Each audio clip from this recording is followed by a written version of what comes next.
ಚುನಾವಣೆಯಲ್ಲಿ ಗೆಲ್ಲೋದಕ್ಕೆ ನಾನು ಕೂಡ ವಾಮಾಚಾರ ಮಾಡಿಸಿದ್ದೆ ಅಂತ ವಿಧಾನ ಪರಿಷತ್ನಲ್ಲಿ ಕಾಂಗ್ರೆಸ್ ಸದಸ್ಯ ಐವಾನ್ ಡಿಸೋಜಾ ತಮ್ಮ ಅನುಭವವನ್ನ ಬಿಚ್ಚಿಟ್ಟಿದ್ದಾರೆ.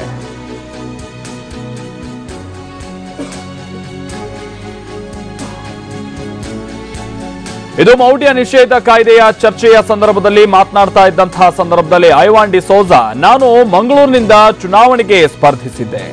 ಸ್ನೇಹಿತನ ಒತ್ತಾಯಕ್ಕೆ ಕೇರಳದ ಜ್ಯೋತಿಷಿ ಬಳಿ ಹೋಗಿದ್ದೆ. ಅವರು ವಾಮಾಚಾರ ಮಾಡಿಸಿದ್ರೆ ಗೆಲ್ಲೋದಾಗಿ ಹೇಳಿದ್ದರು. ನಾನು ವಾಮಾಚಾರ ಮಾಡಿಸೋದೋ ಬಿಡೋದೋ ಅನ್ನುವಂತ ಗೊಂದಲದಲ್ಲಿದ್ದೆ. ಬಳಿಕ 1.5 ಲಕ್ಷ ಖರ್ಚು ಮಾಡಿ ವಾಮಾಚಾರ ಮಾಡಿಸಿದ್ದೆ.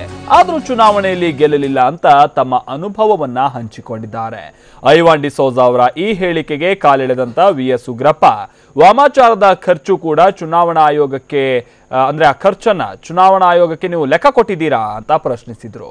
ಉಗ್ರಪ್ಪ ಮಾತಿಗೆ ಸದನದಲ್ಲಿದ್ದವರು ಕೆಲ ಕಾಲ ನಗೆಗಡಲಲ್ಲಿ ತೇಲಿದ್ರು.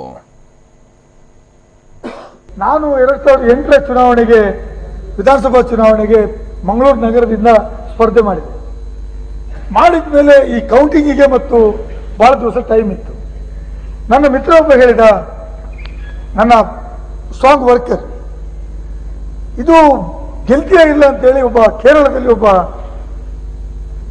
ಹೇಳುವವರಿದ್ದಾರೆ, ಅಲ್ಲಿ ಹೋಗಿ ಕೇಳಿದ್ರೆ ಅವರು ಕರೆಕ್ಟ್ ಹೇಳ್ತಾರೆ, ಮತ್ತು ಜೊತೆದ್ರೆ ಅದಕ್ಕೆ ಏನ್ ಮಾಡ್ಬೇಕೆಂದು ಹೇಳ್ತಾರೆ ಅಂತ ಮಾತನ್ನೇ ಹೇಳಿದ್ರು.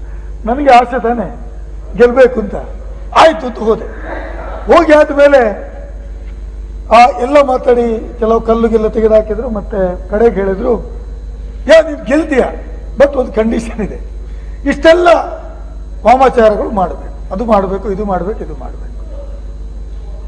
ನನ್ನನ್ನು ಕರೆಸ್ಕೊಂಡು ನಾನು ಅಲ್ಲಿ ಕೇಳಿದ್ದು ಮಂಗಳೂರಿಗೆ ಬಂದ ಮೇಲೆ ಮಾಡ್ಲಿಕ್ಕೂ ಅಲ್ಲ ಬಿಡ್ಲಿಕ್ಕೂ ಅಲ್ಲ. ನಾನು ಒಟ್ಟಿಗೆ ಇದ್ದವನು ಒಂದೇ ಮಾತು, ಖಂಡಿತವಾಗಿ ಇದು ಮಾಡಿದ್ರೆ ನೀನು ಗೆದ್ದೇ ಬಿಡ್ತೀಯ ಅಂತ. ನನಗೆ ಅನಿಸಿತ್ತು, ಬಾಕ್ಸಿನ ಒಳಗಡೆ ಈಗಾಗಲೇ EMU ಒಳಗಡೆ ಇದೆ ಓಟು, ಗೆಲ್ಲುದು ಹೇಗಪ್ಪ. ಆದರೂ ಆಸೆ ಬಿಡ್ತಾ ಇಲ್ಲ. 1.5 ಲಕ್ಷ ರೂಪಾಯಿ ಖರ್ಚು ಮಾಡಿಸಿ, 1.5 ಲಕ್ಷ ರೂಪಾಯಿ ಮಾಡಿ ರಿಸಲ್ಟ್ ಬಂದ ಮೇಲೆ ಸೋತ. ಐವಾನ್ ಸರ್, ಆ ಎಲೆಕ್ಷನ್ ಎಕ್ಸ್ಪೆಂಡಿಚರ್ ಅಲ್ಲಿ 1.5 ಲಕ್ಷ ಡಿಕ್ಲೇರ್ ಮಾಡಿದೆ ಇಲ್ಲಪ್ಪ? ಇಲ್ಲ, ಅದು ಮಾಡಬೇಕು. ಅಲ್ಲ, ಎಕ್ಸ್ಪೆಂಡಿಚರ್ ಅಲ್ಲಿ ಡಿಕ್ಲೇರ್ ಮಾಡಿದ್ರೆ ಅಪರಾಧ ಆಗ್ಬಹುದು, ಈಗ ಹೇಳಿರೋದ್ರಿಂದ ಹುಷಾರಾಗಿ. ಅದು ಸುಮಾರು ವರ್ಷಗಳಾಯ್ತು. ನಾನು 2008ರ ಚುನಾವಣೆಗೆ ವಿಧಾನಸಭಾ ಚುನಾವಣೆಗೆ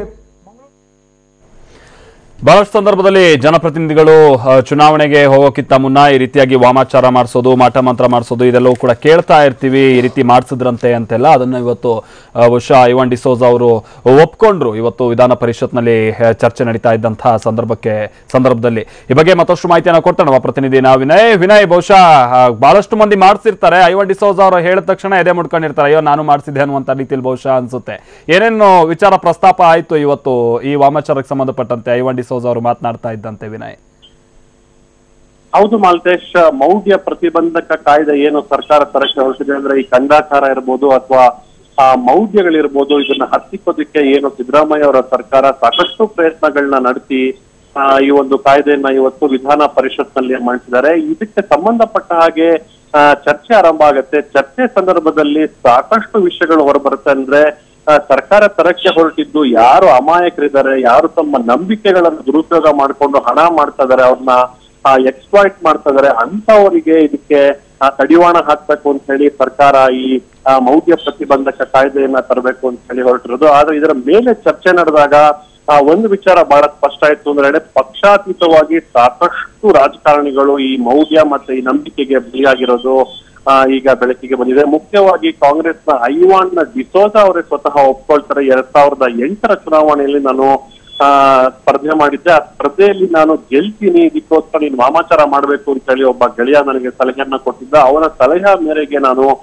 ವಾಮಾಚಾರವನ್ನ ಮಾಡಿದ್ದೆ. ಆದ್ರೆ ನಾನು ವಾಮಾಚಾರ ಮಾಡಿ ಸಹ ನಾನು ಸೋಲನ್ನ ಅಪ್ಪಬೇಕಾಯ್ತು ಅಂತ ಹೇಳಿ ಮಾತ್ರ ಅಲ್ಲ, ಬಿಜೆಪಿಯ ಬಸವನಗೌಡ ಪಾಟೀಲ್ ಯತ್ನಾಳ್ ಸಹ ಇದೇ ಮಾತನ್ನ ಹೇಳ್ತಾರೆ. ನೀನು ಮಂತ್ರಿ ಆಗ್ತೀಯಾ, ನೀವು ಪೂಜೆ ಮಾಡಿಸ್ಬೇಕು ಅಂತ ಹೇಳಿ ಒಬ್ರು ಸ್ವಾಮೀಜಿಗಳ ಹತ್ರ ಕರ್ಕೊಂಡು ಹೋಗ್ತಾರೆ. ಸ್ವಾಮೀಜಿಗಳ ಹತ್ರ ಇವರು ಪೂಜೆಯನ್ನ ಮಾಡ್ಸಕ್ಕೆ ಸಹ ರೆಡಿ ಆಗ್ತಾರೆ. ಆದ್ರೆ ಅವರು 7 ರಿಂದ 8 ಲಕ್ಷ ರೂಪಾಯಿ ಖರ್ಚಾಗತ್ತೆ ಅಂದಾಗ ಅವ್ರು ಹಿಂದೆ ಸರಿತಾರೆ.